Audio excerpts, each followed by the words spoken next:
लच्छेदार बातें कहने से काम चलने वाला नहीं है, आचरण में भी उतारो। लोग त्याग की बात करते हैं लेकिन त्याग नहीं है तृण की नोक के बराबर भी। समर्पण की बात करते हैं, श्रद्धा की बात करते हैं, लेकिन तृण की नोक के बराबर भी समर्पण नहीं है ना श्रद्धा है। तो ये लच्छेदार भाषण करने से परिवर्तन होने वाला नहीं है, सुधार होने वाला नहीं है। आज हनुमान जी महाराज जो कह रहे हैं वो करके दिखा रहे हैं। जितना हनुमान जी कथा में कह रहे हैं उससे ज्यादा तो हनुमान जी के जीवन में कर्तृत्व है। बोलो है कर्तृत्व कि नहीं? और आज सबसे ज्यादा प्रभावित हुई हैं सुंदरकांड में मां जानकी, तो किसकी वाणी से प्रभावित हुई हैं? बोलो श्री हनुमान जी की वाणी से प्रभावित हुई हैं, क्योंकि हनुमान जी केवल बुद्धिमताम वरिष्ठम ही नहीं है, हनुमान जी जितेंद्रियम भी हैं। इसलिए जो चरित्रवान होता है उसी की वाणी का प्रभाव होता है। ये सुंदरकांड की विशेषता है। जीवन में सुंदर आचरण करो, जीवन में सुंदर बनना है तो भगवान की सुंदर सुंदर कथाएं सुनो। आचरण और भगवान के सुंदर चरित्र सुनने से आपका जीवन कैसा बनेगा? सुंदर बनेगा। और जब कथा सुनते सुनते जीवन सुंदर हो जाएगा, आचरण अच्छा करते करते जीवन सुंदर हो जाएगा, तो जिंदगी भर आपके हाथों से सुंदर कांड ही होते रहेंगे प्यारे, सुंदर कांड ही होते रहेंगे।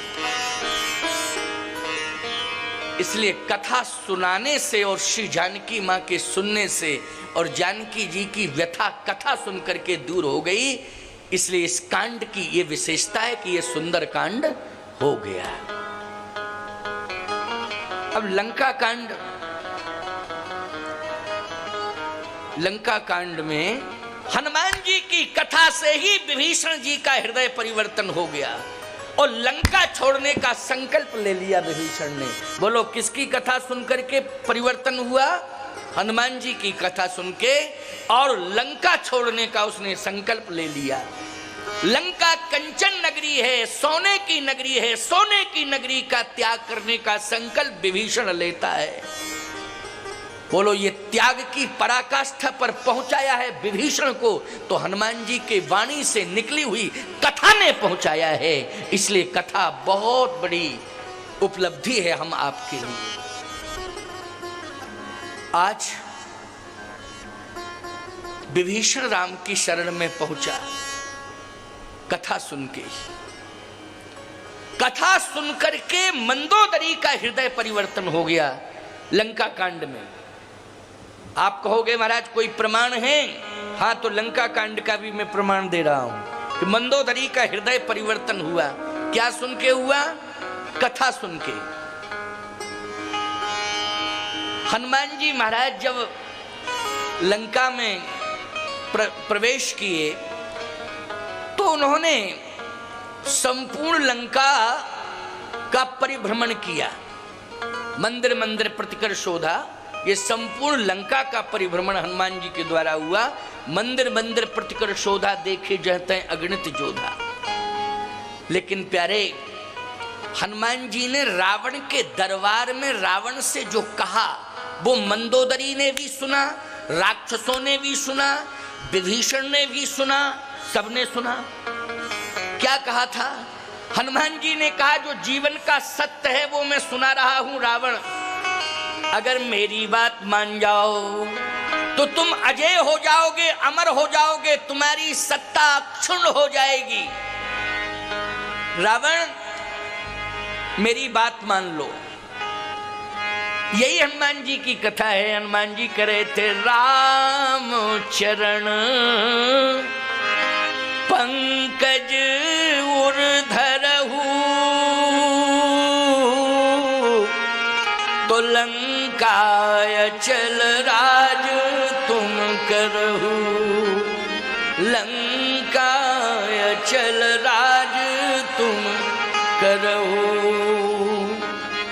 राम चरण पंकज उर्धरहु, तो लंका अचल राज तुम करहु। भगवान राम के चरणार बिंदों को तुम हृदय में धारण कर लो। बोलो ये कथा है कि नहीं? किसी को उपदेश भी कह सकते हो, क्यों भाई? उपदेश भी कह सकते हो और कथा कह सकते हो। राम चरण पंकज उर धरहु, तो लंका चल राज तुम करहु। तुम्हारा अस्तित्व कभी समाप्त नहीं हो सकता। लेकिन राम हनुमान जी के इस उपदेश को स्वीकार किया दो ने, एक तो विभीषण जी ने और दूसरा मंदोदरी ने। इसलिए ही विचारवान श्रोताओं विचार करना, दोनों ही अमर हैं कि नहीं? मंदोदरी भी अमर है, उसका भी अस्तित्व आज सुरक्षित है, और विभीषण का भी अस्तित्व आज सुरक्षित है। बोलो है कि नहीं? मंदोदरी का भी अस्तित्व आज सुरक्षित है और विभीषण का भी अस्तित्व आज सुरक्षित है। किसके प्रभाव से?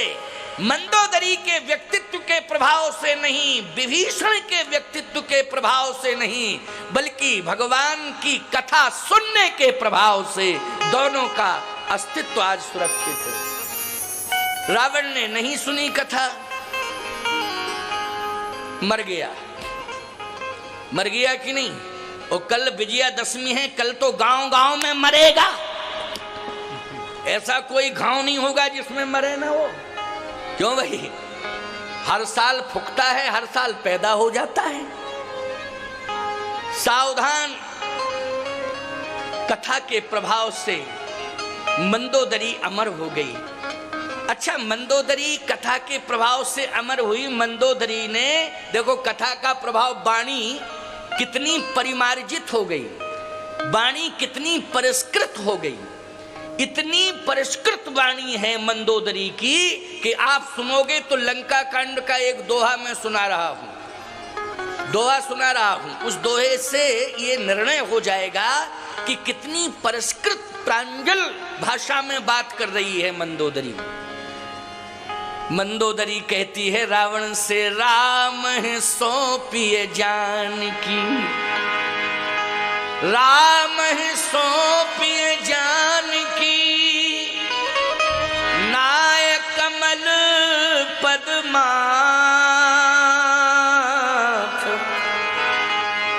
सुत कहु राज समर्प बन, जाहे भजो रघुनाथ। सुत कहु राज समर्प बन, जाहे भजो रघुनाथ। ये राजपाट का त्याग करो। बोलो, कथा ने त्याग की पराकाष्ठा पर पहुंचा दिया मंदोदरी को कि नहीं? अपने पति से कह रही है, अपने पति से कह रही है कि राम ही सौंपिए जानकी, नाय कमल पद्माथ, सुत कहु राज समर्प बन, जाहे भजो रघुनाथ।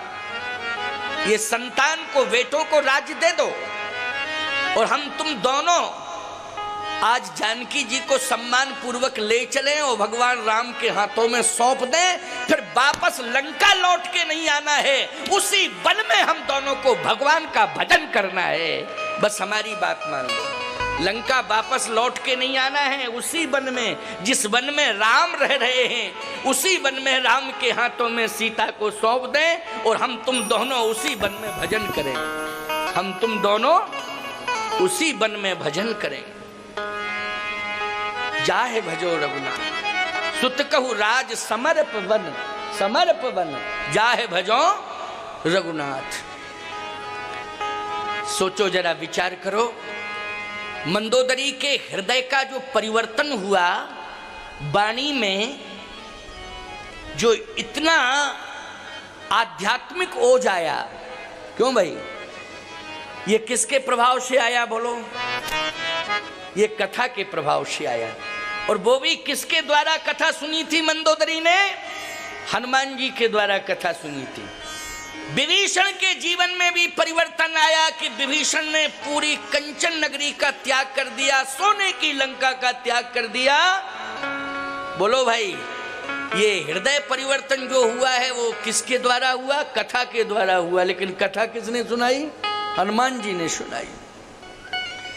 और सावधान, जहां जहां भी कथा होती है आज ये जो कथा हो रही है देवी देवताओं को प्रसन्न करने के लिए तो हो ही रही है, लेकिन मैं सत्य कहता हूं इस कथा के प्रधान श्रोता श्री हनुमान जी महाराज हैं, इसलिए हनुमान जी को ये कथा सुनाई जा रही है। हनुमान जी को प्रसन्न करने के लिए कथा हो रही है। अब हनुमान जी अगर प्रसन्न हो गए तो बोलो चकाचक है कि नहीं, आनंद ही आनंद है कि नहीं है?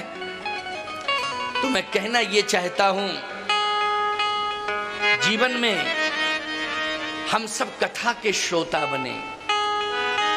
चलिए लंका कांड में अगर मंदोदरी की बात रावण मान जाता तो बोलो लंका कांड भी सुंदर कांड हो जाता कि नहीं हो जाता? लंका कांड फिर लंका कांड नहीं रहता, बल्कि सुंदर कांड के ही दो भाग हो जाते, सुंदर कांड 1 और सुंदर कांड 2। ठीक है ना, दो भाग हो जाते कि नहीं? लेकिन लंका कांड इसलिए हो गया कि कथा रावण ने सुनी नहीं और मंदोदरी का सुझाव भी नहीं माना। विभीषण का निवेदन